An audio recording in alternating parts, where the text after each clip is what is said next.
Dá uma olhada na nota de filosofia. Sim, eu já vi. Depois eu falo. Quando vai Não, o quê? gravar. Não, o quê? Aula de filosofia. Eu estou satisfeita. Mas poderia ser melhor. Mas ok. Eu li todas as páginas, que foi combinado semana passada. Porém, entretanto, todavia, eu não li com tanto afinco porque eu fui em cima da hora. Tava lendo agorinha. Você Eu, que não eu, foi, tava, Vitor? eu Você tava tava lá com a observando no sua. Notion. É isso. Mas pior que eu não posso falar muito não, porque eu fiz hoje de manhã. Gente do céu, eu vou dizer uma coisa. Que negocinho complicado, viu? Não é complicado, mas é cansativo pra caramba. Nossa. Eu fiquei Apareceu com tantos tipos de verbos. dois tipos de verbo, mas aqueles a gente conhecia, né? O Não, transitivo e o mas. intransitivo. Sim, mas você vai dizer que é fácil. Não. Você leu que nem está sendo Enfim. romance. Não, definitivamente não. Não é fácil, não é Pois como se ler um então. romance. Mas é um negócio cansativo. Eu fiquei com mal-estar, sério. Eu fiquei Nossa. cansado mentalmente depois de ler hoje. Se Mas eu é porque a tivesse. gente coloca pra última hora, né? Vai ler de uma vez só, ainda reclama, né?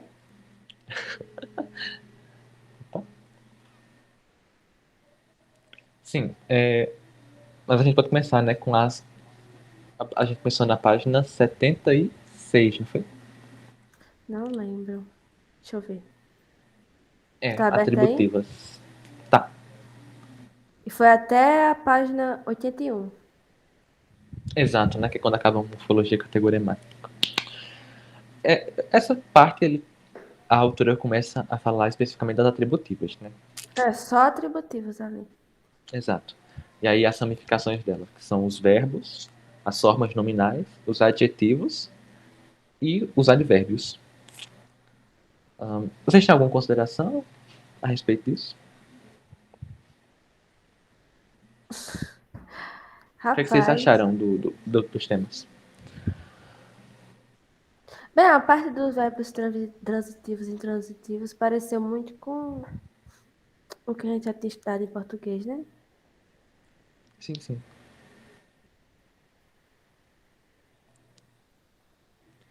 Assim, falando sobre um trunfo da gramática geral, que eu gosto muito, que eu comecei a perceber e gostar muito, né? É esse fato dela se relacionar com a realidade. Esses conceitos que a gente vê aqui, eles são muito parecidos com a da gramática específica que a gente vê no português. Uhum. Mas não com tanta definição, né? Eu gosto de ver as definições das coisas e ver sobre essa ótica. As coisas ficam mais claras. Facilita a compreensão. Acho que esse é o grande trunfo da gramática geral, na minha opinião.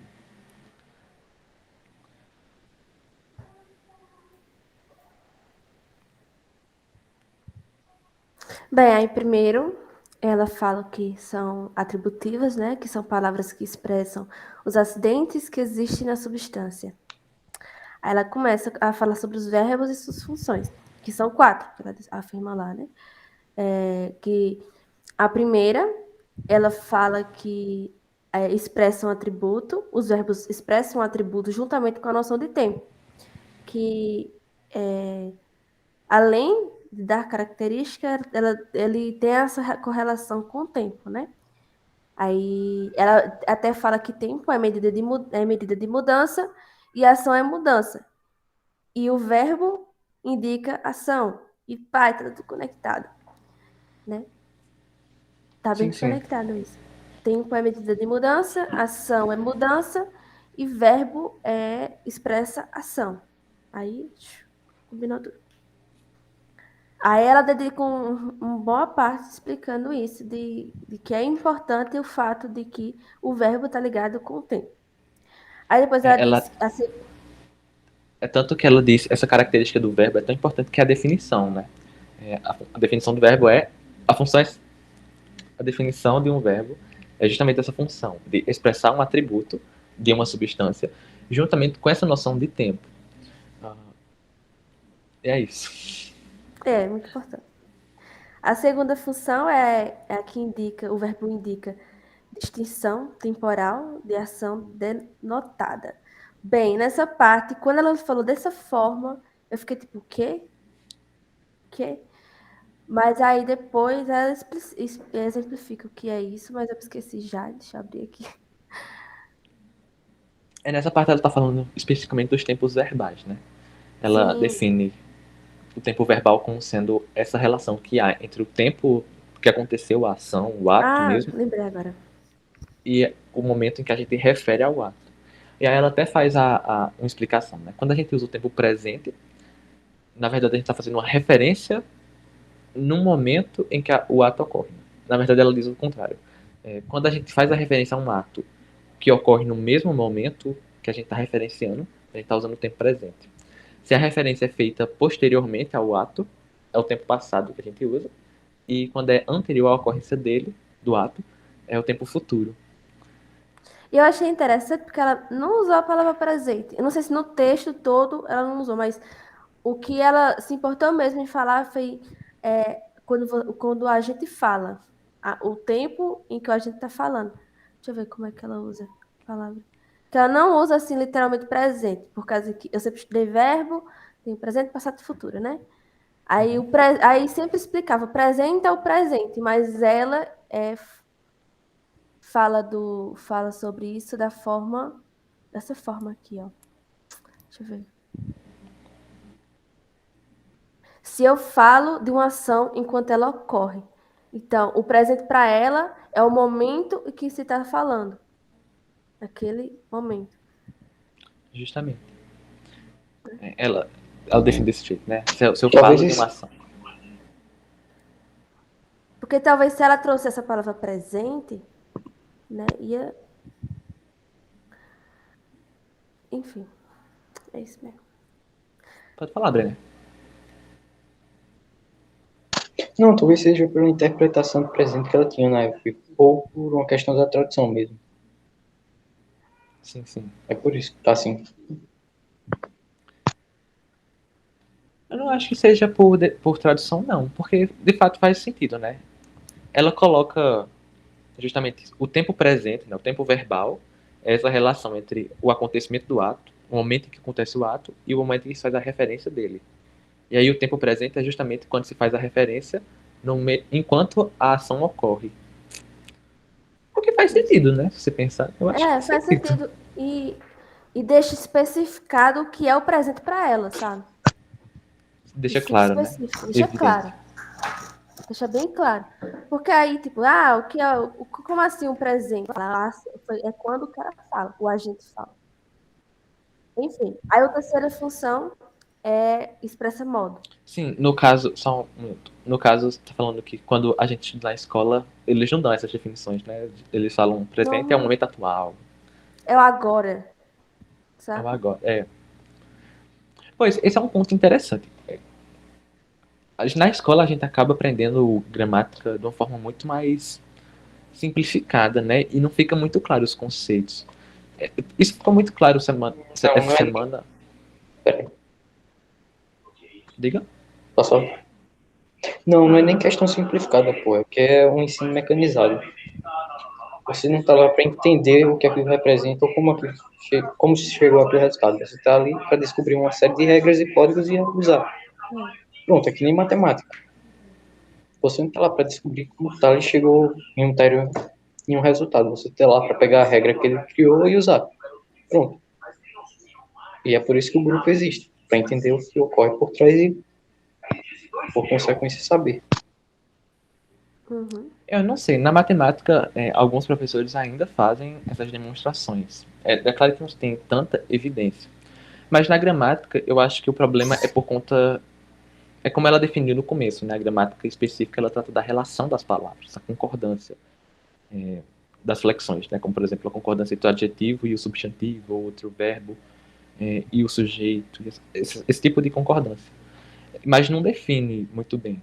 Por exemplo, quando a gente estuda gramática especial da língua, quando eu estudei, né, gramática especial da língua portuguesa, me definiram um substantivo como sendo a classe de palavras que nomeiam as coisas.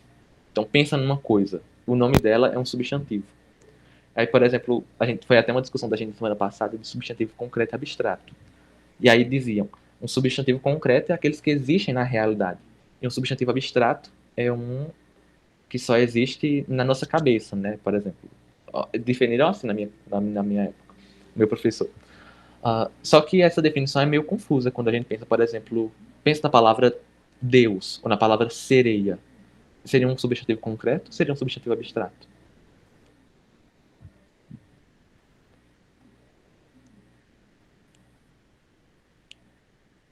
Que aí depende muito, né? Você tá Eu deixei fazendo... isso quieto. Deixa isso quieto. Aí que tá. Nessa perspectiva de gramática geral, fica muito mais claro que Deus e sereia são substantivos concretos. Porque o substantivo concreto são aquelas coisas que existem por si mesmo, né? Uma coisa que só existe por si mesmo. Ou que poderia vir a existir por si mesmo. Exatamente. Representa uma substância, no caso, né? Quer dizer, uma substância possível. Uma essência possível. Aí quando você pega a definição que seu professor disse, aí que complica, né? Justamente. Essa definição simplificada acaba sendo pior. E aí eu não entendia nada. Por isso que até hoje eu não sei, não sabia o que era um substantivo. Aí nesse tipo de explicação vai depender muito do que você acredita. Mas aí Ou não pode, seja, né? vai ficar, mas vai ficar, não vai ficar aquela coisa bem explicada, né? Só que na gramática, mesmo na gramática específica, isso não pode acontecer, né? Uma coisa não é verdade porque você acredita ou não nela. Acho que é apenas a definição que está formulada. Se tivesse uma definição mais precisa, seria mais interessante. É o que ela faz aqui, né? Uhum. Ok. A outra função do verbo é a função de expressar modo. Ela dá Exato. quatro modos: modo indicativo, potencial, interrogativo e volitivo. Aí, bem, só o volitivo que ficou meio que, mais ou menos assim, em dúvida. No caso, eu. No caso de gramática geral, nem sempre os modos correspondem, né? Foi um caso que aconteceu semana passada. Semana passada? Quando a gente tá falando sobre caso e gênero. No caso, o volitivo, ela tá meio que a contração do, do imperativo e o optativo. Ela fala, né? Dentro do volitivo se destacam o imperativo, que é o que expressa uma ordem, um subordinado, e o optativo, que expressa um desejo e você fala isso a um igual ou a um superior. No português a gente não. Eu fiquei pensando, se eu tivesse mais tempo eu iria pensar e procurar mais, especificamente no caso da gramática específica do português. Porque, Tem. Imperativo. sim, no português tem imperativo. Mas o optativo mesmo, ele é meio que parte de outro modo que é o subjuntivo, né? Se voli... é porque é meio que dividido, né? O volitivo fica parte no imperativo. Não, o optativo fica parte no imperativo e parte no subjuntivo do português. É muito confuso.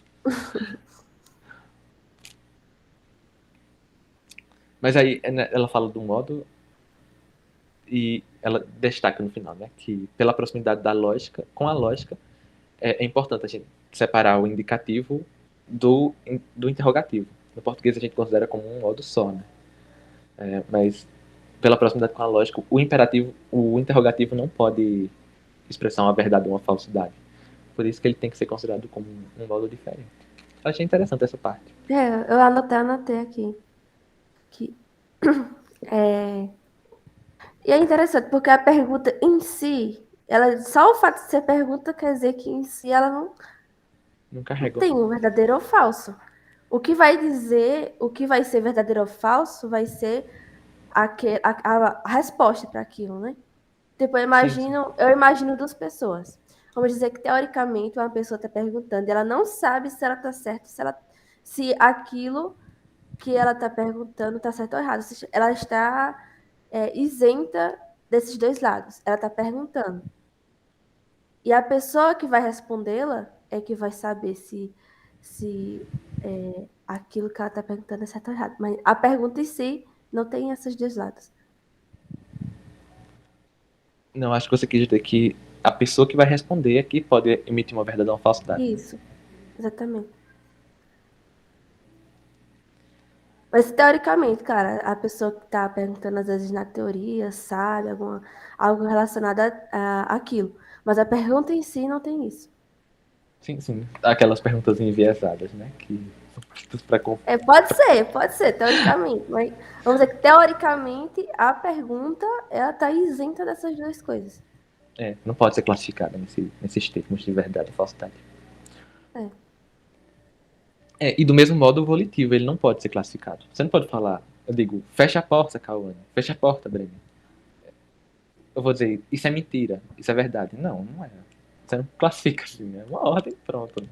Ou um desejo. Que você seja feliz.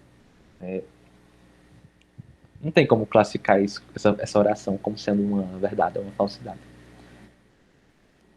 É por isso que ela diz, né, assinala que para a lógica, o que importa são os modos indicativos e o potencial. Inclusive, esse potencial é importante, né? No português a gente não usa muito. Não tem esse modo interrogativo. Ele fica meio que no subjuntivo e no indicativo, dividido. Ele expressa... É um modo que relaciona o sujeito e predicado como uma possibilidade e uma contingência, né? Porque ela define desse modo. Dessa forma. Bacana. Eu acho que isso é um ponto importante, porque eu fui bisolhar os capítulos anteriores, os capítulos posteriores, ela fala nas partes de lógica sobre contingência, sobre proposições modais. Isso vai ficar, acho que talvez vai ficar mais claro nos próximos capítulos. Uhum. Pronto, logo após isso, ela fala sobre os verbos transitivos e intransitivos. É a quarta Aí. função também, né? Que é o afirmar. Mas isso aí é bem Ah, simples. sim, foi mesmo. Podia afirmar. Mas é bem simples, né? Ela coloca só isso, nem dá muito destaque. Duas linhas. É. Aí os transitivos e intransitivos, né? O transitivo é aquele verbo que expressa uma ação, que começa no sujeito e vai até o objeto, ou seja, a ação começa no sujeito e termina no objeto. Aí esse objeto se chama objeto direto. E no transitivo sempre há um complemento, e esse complemento é o objeto direto. E o intransitivo é aquela ação que começa e termina no agente, que é o sujeito. Aí, alguns não precisam de complemento e outros precisam. Aí, quando precisam, se chama verbo copulativo. Isso. Eu achei essas classificações um pouco confusas, porque ela diz, né? Sobre os verbos transitivos, eles sempre requerem ao menos um complemento. E aí ela coloca como aposto o objeto direto. Mas, por exemplo, e os verbos que são intransitivos? Encaixariam-se onde? Pois é, tipo, qual a diferença do verbo transitivo para o verbo intransitivo, o verbo copulativo? Se o verbo Sim, copulativo, ele também precisa de complemento. mas aí pro verbo copulativo ele não é um complemento direto, né? Não é como se a ação do verbo copulativo terminasse no objeto. Mas é apenas uma coisa para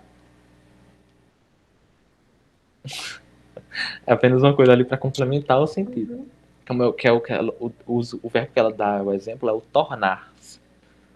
Então, por exemplo, eu me torno. Não. As folhas verdes tornam-se amarelas. Você só está ligando isso ao. Você não está falando que a ação tornar termina no objeto Uhum. amarelo. É só que o verbo está ligado a ele. Pelo menos eu acho que é isso. Né? Mas a minha dúvida é mais nessa questão de verbo transitivo. Tipo, tem verbos que são somente intransitivos. Ou tem verbos transitivos que só requerem objeto indireto. E aí eles se encaixariam onde? Porque ela não diz, né, no verbo transitivo. Vocês viram isso? Não sei não. passando por cima. Não notei isso não. Tô Não, dando uma porque relida agora no caso. quer ler aí? Lê essa parte, Breno.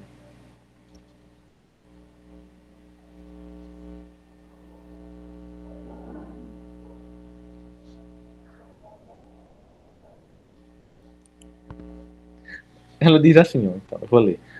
Um verbo transitivo sempre requer um complemento. Aliás, né, ela diz: todo verbo transitivo requer ao menos um complemento, o objeto direto. Ah, eu acho que entendi. Ah, ao menos um, é. Não, mas tem verbos que são só intransitivos, transitivos indiretos. Ela está colocando como se todo o verbo transitivo requeresse um objeto direto e às vezes pode ter um indireto, né? Mas, por exemplo, o verbo olhar. Eu estou olhando para vocês. Para vocês é um objeto indireto da minha ação. Então ele não seria um verbo. Não é um objeto Mas aí direto. ela tá usando a mesma definição do português? Não, Não, aí é que tá. Seria uma definição geral. exato, mas aí é que tá. Onde é que os verbos do português, que são somente intransitivos, que são somente transitivos indiretos, se encaixariam nessa definição? Nessas definições que ela está dando.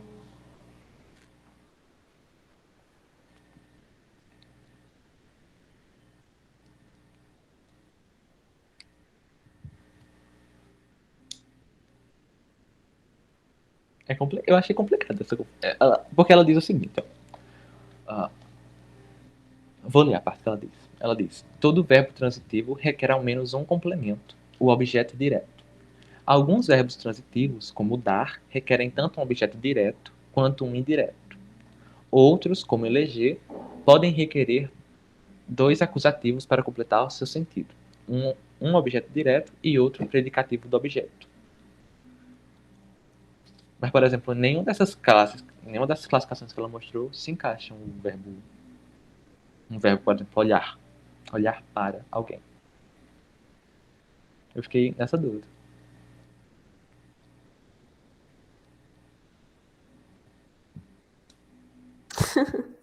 Massa. Interessante sua dúvida, viu? Ai, meu Deus do céu. Comentários de quem não entendeu.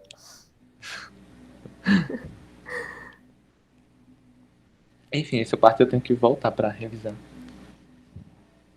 Para ver se Aí, eu perdi alguma parte. bem, aí ela começa a falar sobre a cópula, né? Que é a palavra que liga um atributivo a um substantivo ou um substantivo ao sujeito. Ela dá exemplo do é. É o único. Acho que no português é o único, né? Que existe. Não sei, eu não conheço outro.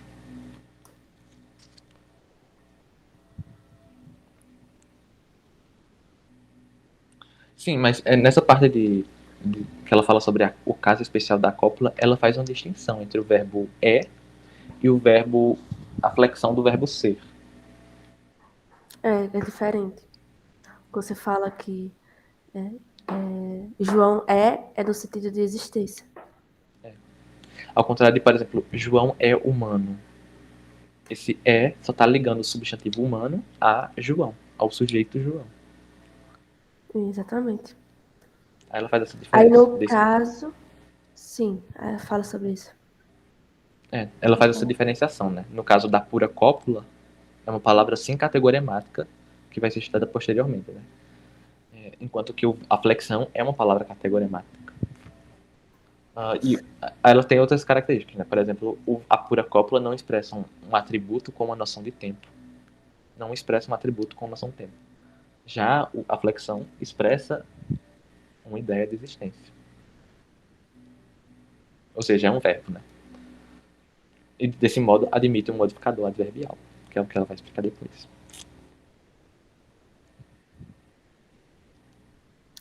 Aí vem as formas verbais nominais, que no caso é parecido com o verbo.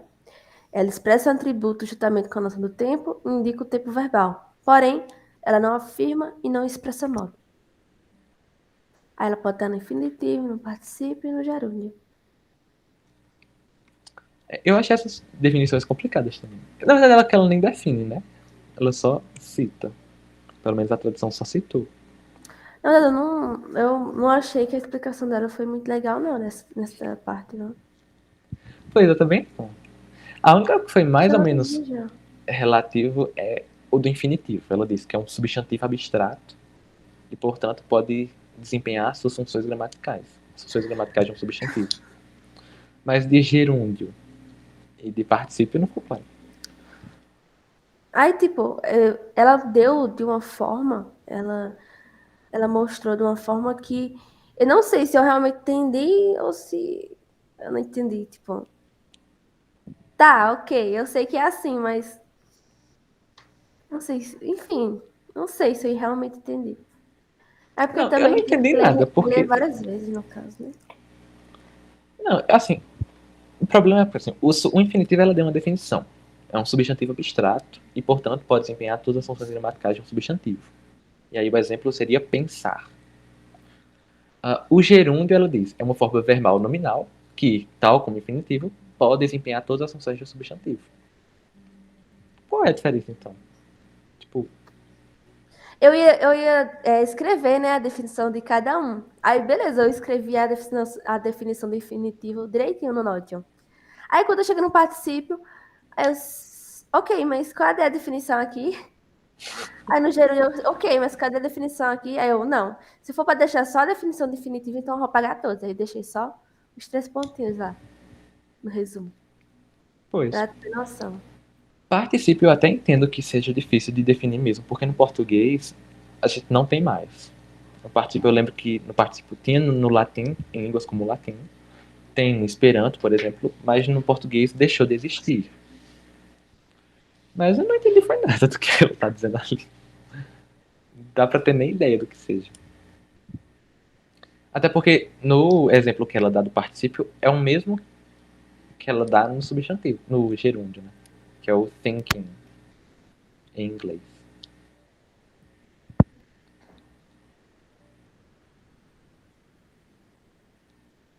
Uhum.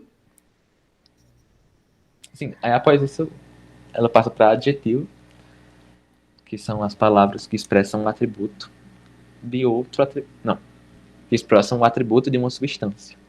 Sem a noção de tempo. Isso. Ela faz a comparação com o verbo, né? O verbo ele expressa o atributo. A definição essencial do verbo é a primeira função. É expressar um atributo mais uma noção de tempo. Já os adjetivos só expressam os atributos, sem noção de tempos. É fácil de entender, né? Eu acho que isso aí não foi muito difícil de entender, não. E os advérbios, que são atributos de atributos. Também ficou de boa. Ela fala, o advérbio ele dá uma característica da ação, né, do verbo. Então, faz um atributo de um verbo. Explica um acidente que existe no acidente da substância. É, bacana. Aí é sobre isso o que nós lemos dessa vez. Não tem muito o que discutir, até porque não tem muito o que entender. E o que tinha de entender nós não entendemos. É, Brincadeira, brincadeira. Mais ou menos. eu tenho que rever essas definições, porque eu tenho a impressão de que elas são muito importantes. Exatamente, né? Que o que tá por vir é só gramática. E E lógica, não logo o vai verbo, né? Vê aí, tem um muito resumão que importante. ela traz, né? Que é o que nós estamos lendo já faz um tempo. Que são os designadores de substância e os atributivos, né?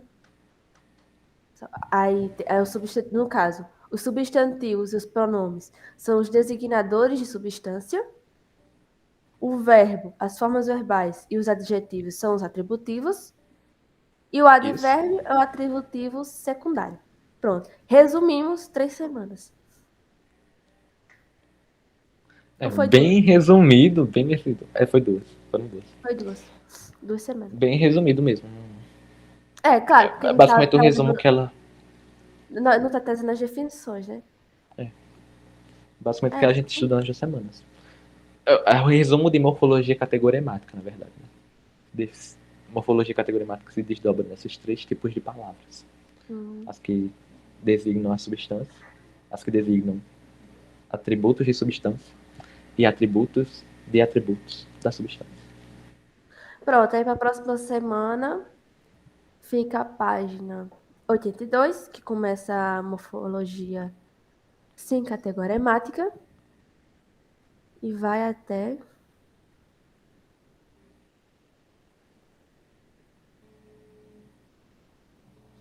eu tô pesquisando, vê aí também, tá?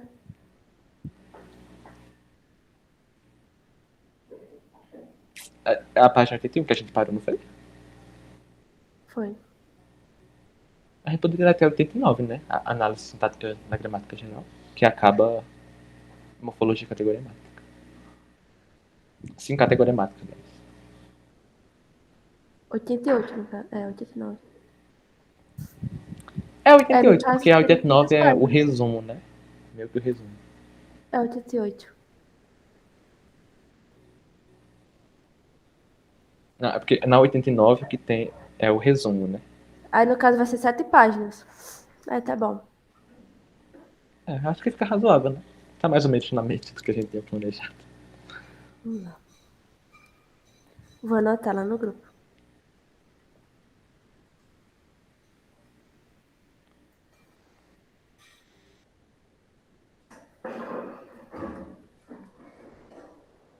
Oitenta e 9. dois? 89. É, porque a gente tem que parar na 89, né? Que é quando acaba de fato. Se a gente parar na 88, corta o resumo.